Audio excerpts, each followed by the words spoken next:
we start?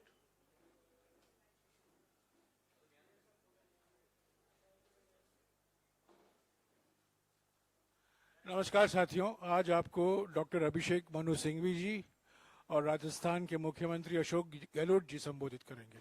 पहले सिंघवी साहब संबोधित करेंगे, उसके बाद में अशोक गहलोत जी।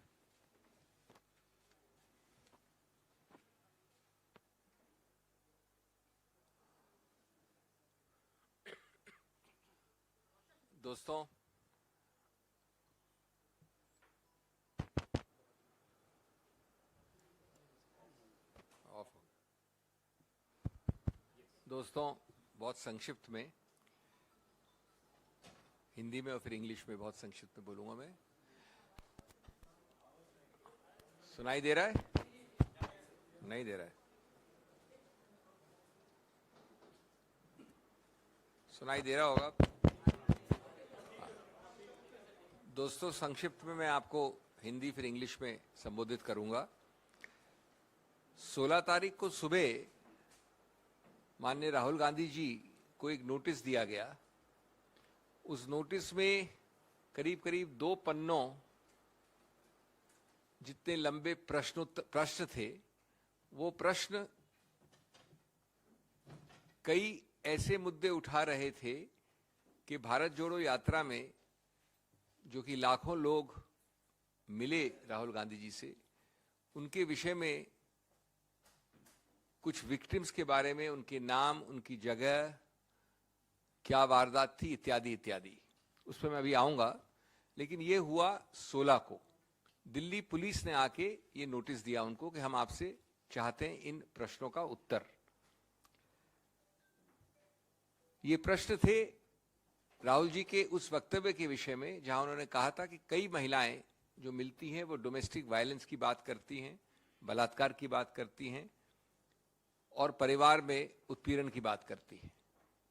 और इसके विषय में इस क्वेश्चनर ने उनके नाम, उनकी रहने की जगह, क्या हुआ क्या नहीं हुआ, ये सब पूछा गया है दिल्ली पुलिस द्वारा।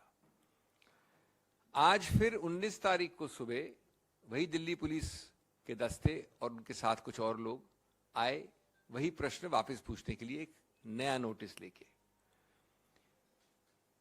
बाकी चीजें हम बाद में लिखित रूप से देंगे दिल्ली पुलिस से, लेकिन हमने उनको आज कहा, हम लोग सब वहां प्रस्तुत थे और मैं आपके साथ शेयर करना चाहता हूं। ये एक बहुत ही विचित्र पहलू है, एक नया आयाम बनाया गया है उत्पीड़न का, प्रतिशोध की राजनीति का, धमकाने और धमकी की राजनीति का। मैं ये क्यों कह रहा हूं?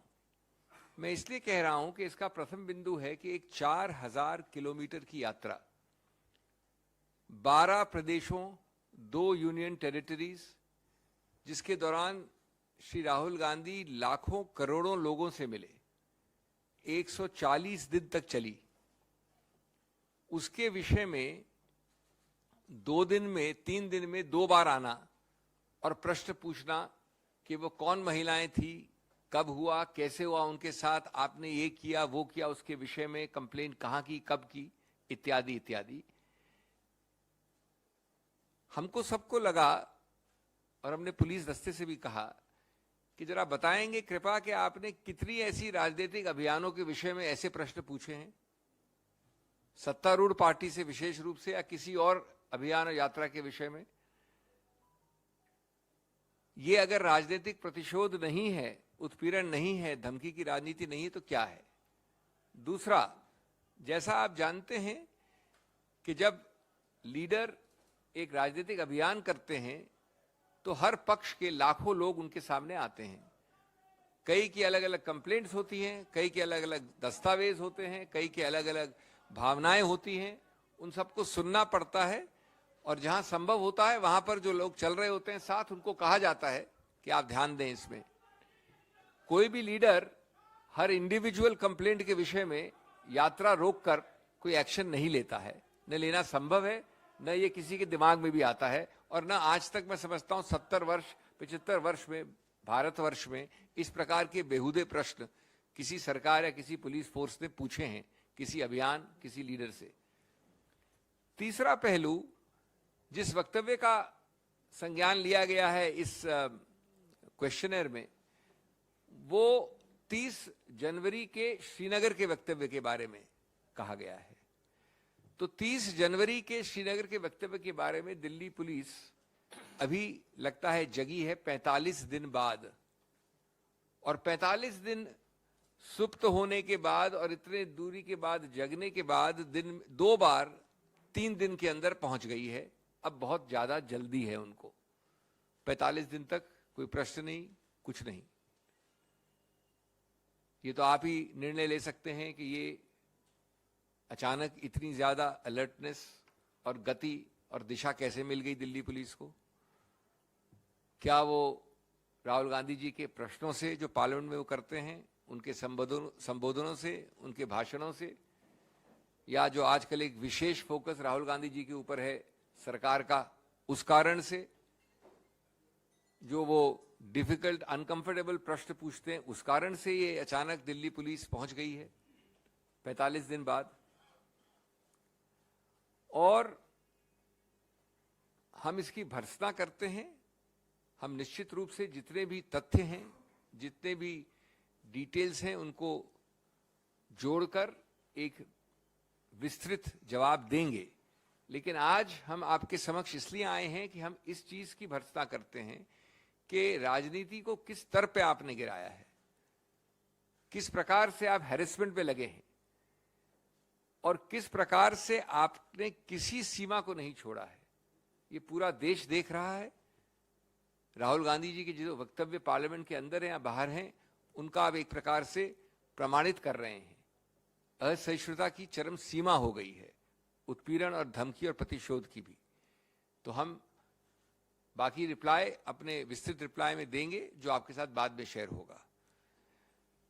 Friends, I want to very briefly tell you that of course a lot of strange things happen day in and day out with this government, but this is one of the most bizarre things which we have seen in the last few days and today morning. On 16th morning, Shri Rahul Gandhi was served with a notice by Delhi police, and I forgot to mention in Hindi, which I am saying now, that all of this relates to a speech in Jammu and Kashmir and mostly probably events outside of Delhi, in respect to which Delhi police has suddenly assumed jurisdiction. The Delhi police notice of 16th of March asked a 2-page long list of questions from Shri Rahul Gandhi about his comments on 30th January in Jammu and Kashmir, about women along the march who had come and complained to him about domestic violence, about molestation, about harassment at different parts and different times. The questionnaire asks details of these women, places, dates, etc., etc. On 16th, the police team which came was told and went back satisfied that such amount of details required will take a minimum of 7 to 10 days. And there was no protest on that time period. Today, therefore, we were even more astonished when 2 days later, on 19th today morning, the same police team with some additional persons landed up again with the similar questions and similar questionnaire. Friends, there are 4 or 5 facets here which need underlining and and the attention of the nation through you. Firstly, for a 4,000-kilometer, 12-state, 2-union territory, approximately 140-day yatra, a political campaign, where Shri Rahul Gandhi interacted with lakhs and crores of people of diverse nature, lakhs and lakhs of people. He is asked questions about those women who had allegedly complained to him about molestation or domestic violence, etc., and asked to give dates, places, details. We will, of course, collect and collate all data and revert in the shortest time available. But that is not the point. The point is that has it ever been true in India of 75 years that such kind of questions are asked about a political abhiyan, a political yatra from any other political party, most importantly the ruling party? It is unprecedented, unheard of, and smacks of the worst kind of pettiness. Second, as we all know, such campaigns involve a diverse cross-section of people who join the campaign on an ad hoc basis and air several diverse grievances of all kinds, men, women, and the grievances are listened to with sympathy, and where possible it is passed on to the people walking along, or they are advised to take appropriate action.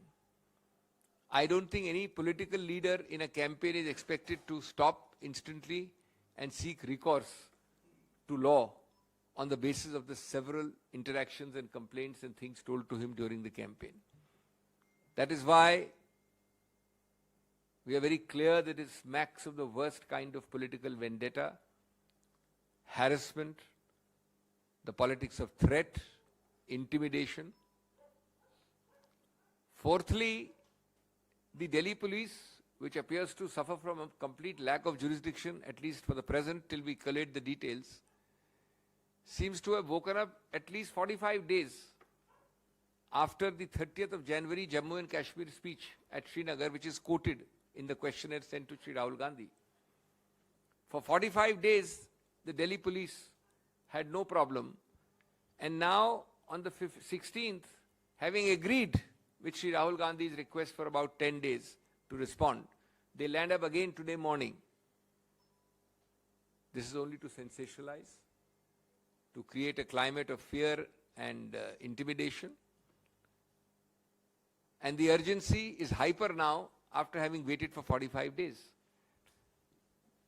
I don't think anybody needs to have any great analytical abilities to realize that this can have but no other relation than to Rahul Gandhi's deep, unanswerable questioning of the government on its several faults and failures, whether inside or outside Parliament.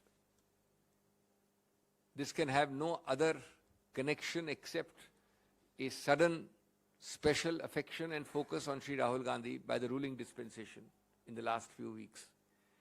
But this plumbs the depths of pettiness even by the dismal and abysmal standards of this vindictive government. I do not think that we have seen this kind of politics in India ever, irrespective of political color. We therefore condemn it. We will of course have detailed replies, factually, but we want to bring to the attention of the nation that this is completely unheard of in India, but it is completely expected of the ruling dispensation. शुक्रिया अशोक गहलोत जी।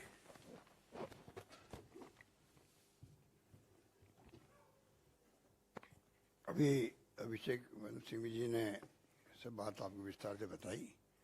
मैं सुबह बात दे चुका हूँ। मैं पुनः ये repeat करना चाहूँगा कि बगैर ऊपर के इशारे के दिल्ली पुलिस इस प्रकार की साहस करे, ये असंभव है। आप कोई किसी कंप्लेंट की नहीं है, अखबारों में क्या न्यूज़ आई है, क्या राहुल गांधी जी ने यात्रा के दौरान में अपनी बात बोली है, उसको लेके कोई केस बने इस प्रकार से, ये अभी सिंघवी साहब ठीक कह रहे थे, 75 साल की हिस्ट्री में पहली बार हो रहा होगा कि आप इस आधार पर केस दर्ज करके आप पूछताछ शुरू कर दे राष्ट्र नेता से। मैं किसी घोर निंदा करता हूँ और मैं इतना कह सकता हूँ कि इंदिरा जी के वक्त में भी जब जनता पार्टी के शासन आ गया था, इसी प्रकार की हरकतों में उतर गए थे लोग उस वक्त में, और जनता ने जवाब दिया करारा, और 80 के अंदर भारी बहुमत से इंदिरा गांधी जीती थी चुनाव। आज का जो घटनाक्रम है ये कल्पना के बाहर है कि आप किस प्रकार से बिना कोई कारण के 3 दिन के अंदर अंदर वापस जाके पूछताछ करो, जबकि राहुल जी कह चुके थे कि 8-10 दिन के अंदर मैं जवाब ही दे दूंगा। उसके बाद में क्या जरूरत पड़ गई, आज अचानक ही वहां पर सभी अधिकारी पुलिस के आ गए। हिटलर जो था वो पहले बहुत लोकप्रिय हुआ था, उसके बाद में वहां की जर्मनी की स्थिति बनी है। इस देश में लोकतंत्र खतरे में है। अगर मैं अभी बोल रहा हूं तो पूरी दुनिया सुन सकती है, इंटरनेट का जमाना है। राहुल गांधी वही बोले जो लंदन में जो यहाँ बोले थे, यहाँ बोलते थे या बोले हैं या बोलेंगे। हम छोड़ने वाले नहीं इनको, इनकी हरकतों को छोड़ने वाले नहीं है, ये तानाशाही प्रवृत्ति को छोड़ने वाले नहीं है। जनता के बीच में जाएंगे। आज जो unfortunately ED CBI income tax का जो तांडव मचा रखा है इन लोगों ने, जुडिशल दबाव के अंदर है। क्या सीबीआई कुछ भी कह दे, दबाव में हाई कोर्ट के अंदर भी है और ऊपर भी है, नीचे भी है, दुनिया जानती है। इलेक्शन कमीशन ऑफ इंडिया दबाव के अंदर काम कर रहा है। तो फिर लोकतंत्र कहाँ रहा और कैसे रहेगा? अगर ये बात कोई बोलता है तो उनको तकलीफ क्यों होती है? कितने पत्रकार, लेखक, साहित्यकार जेलों में बंद रहे हैं या जेलों में बंद हैं, कोई सोच सकता है? पूरा देश भयभीत है, तनाव में है। और राहुल गांधी जी के मुद्दे थे, महंगाई का मुद्दा था, बेरोजगारी का था, नॉन वायलेंस का था, प्यार मोहब्बत से रहो आपस के अंदर, क्या बुरी बात कही। और गरीब अमीर के बीच खाई बढ़ती जा रही है। चारों मुद्दों को जनता ने एक्सेप्ट किया कि ये मुद्दे बहुत भयंकर है। हिंदू मुस्लिम के नाम पे राजनीति ये कर रहे हैं, कब तक करते जाएंगे? अल्टीमेटली जनता समझ जाएगी कि इनकी कथनी में करनी में अंतर है। झूठे वादे करके सत्ता में आ गए हैं। पर जिस प्रकार से हालात देश में बने हैं, वो चिंता पैदा कर रहे हैं देशवासियों के दिलो दिमाग के अंदर। हालात बड़े गंभीर बनते जा रहे हैं और इसलिए इस प्रकार की हरकत भी पहुंच गई आज दिल्ली पुलिस द्वारा। मैं नहीं मानता कि दिल्ली पुलिस खुद आगे बढ़ के पहल कर सकती है, कोई कारण ही नहीं लगता है। हम लोग यात्रा करते हैं, मैं मुख्यमंत्री हूं, अगर मैं 100 किलोमीटर यात्रा करूंगा, यात्रा में मुझे फरियादी रास्ते मिलेंगे, कोई किसी का काम होगा, अन्याय हो गया, अत्याचार हो गया, उत्पीड़न हो गया, मेरा काम नहीं हुआ, छुआछूत मेरे साथ बरती गई, रेप की कोशिश की गई, मैं कुछ भी कह सकता हूं। पब्लिक इंटरेस्ट में मुझे बताना पड़ेगा कि आज माहौल क्या है। अगर राहुल गांधी जी देश के हालात बताते हैं 3500 किलोमीटर यात्रा करके कि पूरे देश में रास्ते मुझे क्या फीडबैक मिला, उसको लेके आप केस दर्ज कर रहे हो। 3500 किलोमीटर यात्रा, 3-4 महीने यात्रा चली, और भी कई किस्से कहानी बताए होंगे, उसके आधार पर केस दर्ज हो जाएगा। हिंदुस्तान के इतिहास में पहला केस दर्ज हो रहा था। और मैं समझता हूं अब भी मीडिया नहीं चेता, दबाव में काम किया। जिस प्रकार हालात हैं मीडिया में, गोदी मीडिया ऐसे ही निकल आया है। जिस प्रकार के हालात हैं, जो मालिक लोग हैं मीडिया के, आप कितनी मेहनत कर लीजिए, उनकी मजबूरी है। ईडी कब पहुंच जाए उनके यहाँ, कब सीबीआई पहुंच जाए, कब इनकम टैक्स पहुंच जाए, वो भी तो उनको तो अपना मीडिया चलाना है। हालात ऐसे बन चुके हैं, गौर करना चाहिए उन सबको। अब भी अगर चेता नहीं, पत्रकार, मीडिया वाले, साहित्यकार, वो इतने लिखते लिखते थक रहे हैं। मैंने महसूस किया, मैं सुनता रहता हूँ ऑनलाइन प्लेटफॉर्म को, जो राइटिंग आर्टिकल लिखते मैं उनको देखता रहता हूँ। मुझे लगता है धीरे धीरे वो थकने लग गए हैं। ये हालात पैदा हो गए देश के अंदर। इसलिए मैं कहना चाहूंगा कि आप इन घटनाओं को, ये कोई मामूली घटना नहीं है। पुलिस किसी के घर में घुस गई, राहुल जी के यहाँ चली गई, ये तो एक बात हुई। क्यों चली गई? अगर आम आदमी भी है कोई, राहुल गांधी तो बहुत बड़े नेता हैं, आम आदमी भी है, क्या उसके घर में इस पर घुस सकती है? 0 एफआईआर किसने करवाई दर्ज? अगर किसी ने केस बताया हो, आपके यहाँ लागू नहीं होता दिल्ली के अंदर, राजस्थान में लागू हो रहा है, मध्य प्रदेश में हो रहा है, यूपी में हो रहा, मान लीजिए, और ये कायदा होता है 0 एफआईआर दर्ज करके आप भेज दीजिए। पर कोई दर्ज तो करवाए केस को, दर्ज किसी ने नहीं करवाया है। और आपने सोशल मीडिया में देख करके आपने केस दर्ज कर दिया। कोई फरियादी गया क्या उनके पास में? तो आप सोच सकते हैं कि किस दिशा में मुल्क जा रहा है, कोई नहीं जानता। किस दिशा में जाएगा, अमित शाह जी और नरेंद्र मोदी जी रहते हुए कोई नहीं जानता। ये हालात हैं और मैं समझता हूं कि डेमोक्रेसी के लिए बहुत बड़े खतरे की बात है। इसलिए मुझे कोई लंबी बात नहीं कहना है। आज की घटना से पूरा देश विचलित हुआ और देशवासियों में एक मैसेज गया है कि ये किस दिशा में मुल्क जा रहा है। इस पे मैं समझता हूँ हम सबको चिंता होनी चाहिए, मुझे यही कहना था। धन्यवाद।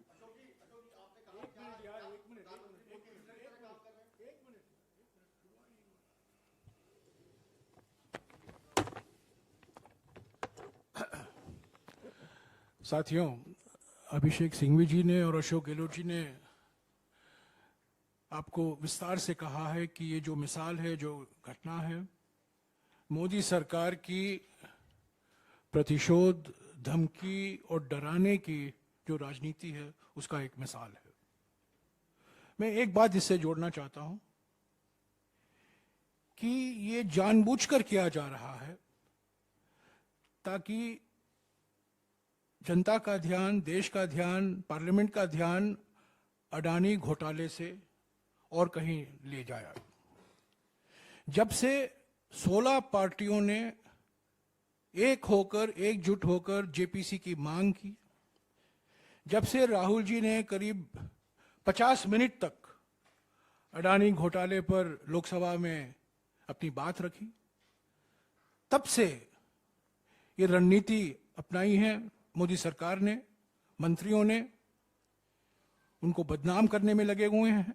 जो उन्होंने कैम्ब्रिज में और लंदन में कहा है, उसको गलत तरीके से उससे अर्थ निकालने के, तोड़ मरोड़ कर ये कह रहे हैं कि उन्होंने ये कहा है, वो कहा है, जबकि हमारे पास सबूत है और जो हमने सोशल मीडिया के द्वारा जनता के सामने भी रखा है कि उन्होंने बातें नहीं कही हैं, जो इल्जाम लगाए जा रहे हैं। और उनको स्पीकर से निवेदन के बावजूद बोलने नहीं दिया जा रहा है लोकसभा में। तो ये एक रणनीति है ताकि हेडलाइन, ताकि ध्यान, अटेंशन सब अडानी घोटाले से हटे और कोई मुद्दा आए। ये रणनीति सफल नहीं होगी। 16 विपक्षी पार्टियां एकजुट होकर ये मांग जो कर रहे हैं पिछले कुछ दिनों से, ये बरकरार रहेगा। और जब तक ये धमकी, प्रतिशोध और उत्पीड़न की राजनीति चलेगी, तब तक जो गृह मंत्री कहते हैं मिडिल पाथ, ये मिडिल पाथ बिल्कुल असंभव है। हाँ जी,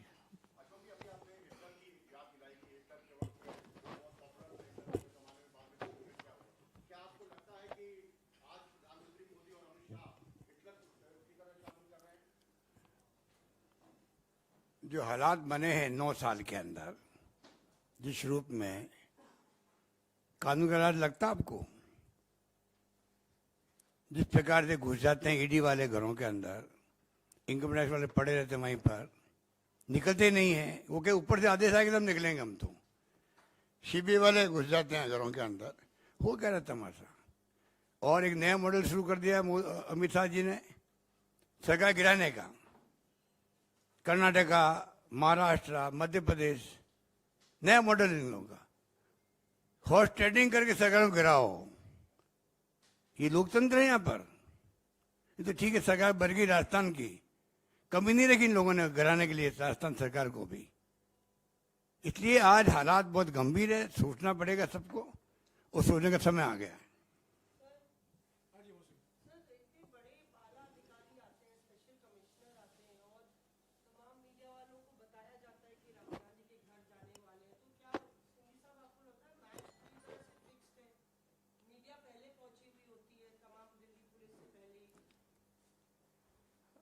जाहिर है दिल्ली पुलिस का प्राथमिक दृष्टि से इसमें कोई अधिकार क्षेत्र भी नहीं बनता है।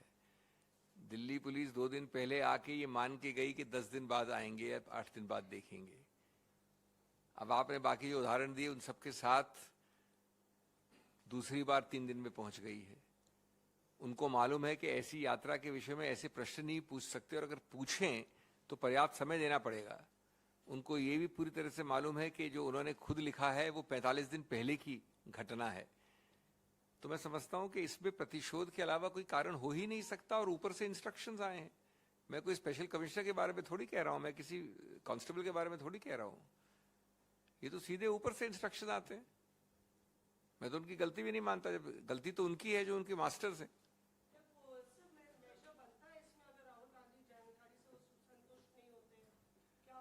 देखिए, उनको किसी चीज के संतुष्ट होना न होना ये कसौटी ही गलत है। उनको जो करना है वो करेंगे, वो पूर्व निर्धारित है। आप समझते हैं कि मेरिट्स के आधार पे वो करते हैं, लेकिन हमको इससे कोई भय नहीं है, क्योंकि हम जानते हैं कि कानून भी क्या है, हम जानते हैं कि हमारे अधिकार भी क्या है, और हम जानते हैं कि हमको क्या लिख के बताना है। लेकिन इसका पूरा संदर्भ देखिए, कभी ऐसा हुआ है जिस प्रकार की बेहुदा बात के बारे में हम बात कर रहे हैं कि यात्रा में आप चल रहे हैं उसके बारे में प्रश्न पूछे हैं आपको कि कौन मिला, किसने क्या कहा, कौन है वो, क्या नाम है उसका, कहाँ रहती है, ये तो अद्भुत चीज है। एक बात मैं कहना चाहूंगा, ऊपर से इंस्ट्रक्शन नहीं आते खाली, साथ में मॉनिटरिंग भी होती है। बहुत जरूरी है।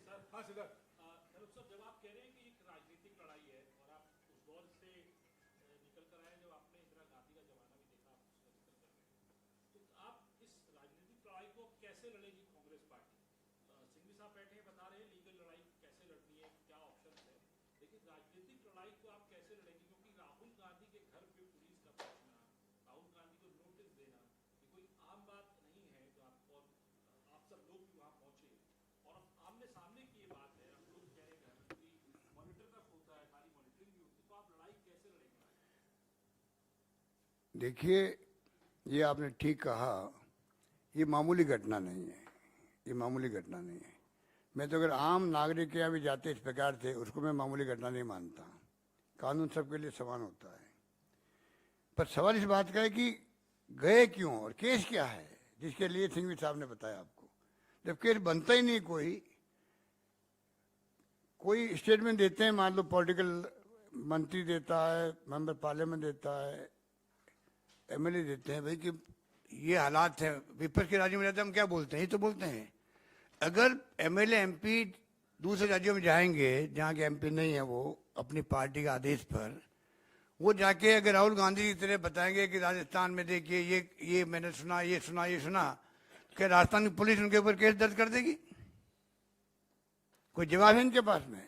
ये जो परंपराएं डाल रहे हैं, इसके आधार पर मान लो कोई केंद्रीय मंत्री राजस्थान में दौरे में आया और वो दौरे उसने किए और दौरे करके बताया था, देखो मैंने सुना, तो वहां तो रेप के कोई परवाह नहीं करी सरकार ने, छुआछूत हुआ तो परवाह नहीं करी, बच्ची के साथ रेप हो गया तो गैंग रेप हो गया, कोई नहीं किया। तो क्या हमारी सरकार उस केंद्रीय मंत्री को नोटिस देगी, केस दर्ज करेगी दिल्ली की तरह? बताइए वो कौन लेडी आपको मिली, कहाँ मिली थी, कितने बजे मिली थी, क्या नाम था उसका? ये परंपराएं डाल रहे हैं, ये इसमें खुद में फंसेंगे लोग।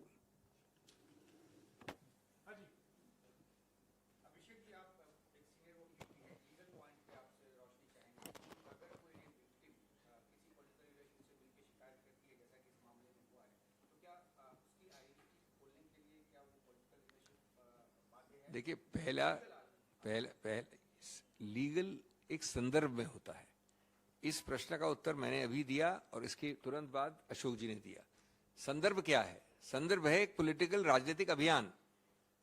संदर्भ ये नहीं है कि आप एक तहकीकात वाले अफसर हैं या आप घर में बैठे हैं और घर में आपके आके किसी ने खुलासा किया कि ए को रेप बी ने किया है और इस तारीख को हुआ, और आप उसका संज्ञान लेते हैं और चुप बैठ जाते हैं।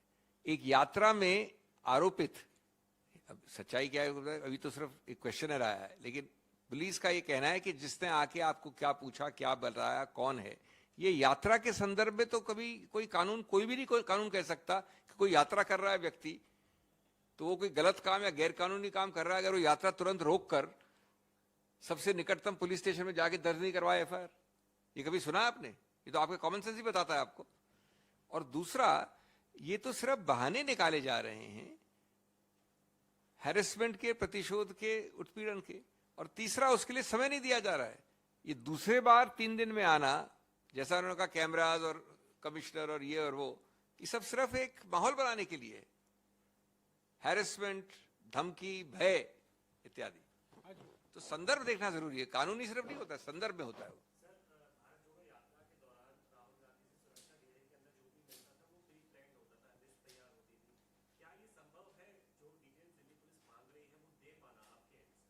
वो आपको अभी हफ्ते भर के अंदर मालूम पड़ जाएगा। हफ्ते भर 10 दिन जो मांगा गया है, मैं ऐसे नहीं कहना चाहता, आप थोड़े आश्चर्यचकित भी होंगे, लेकिन अभी हम सिर्फ इतनी बात कर रहे हैं, हम डिटेल्स की बात नहीं करेंगे अभी। हम सिर्फ इतनी बात कर रहे हैं कि ये प्रश्नोत्तर वाला जो क्वेश्चनर है, यही पूरी तरह से अवैध है, राजनीतिक प्रतिशोध की चीज है और इसका कोई भी आधार नहीं है। शुक्रिया।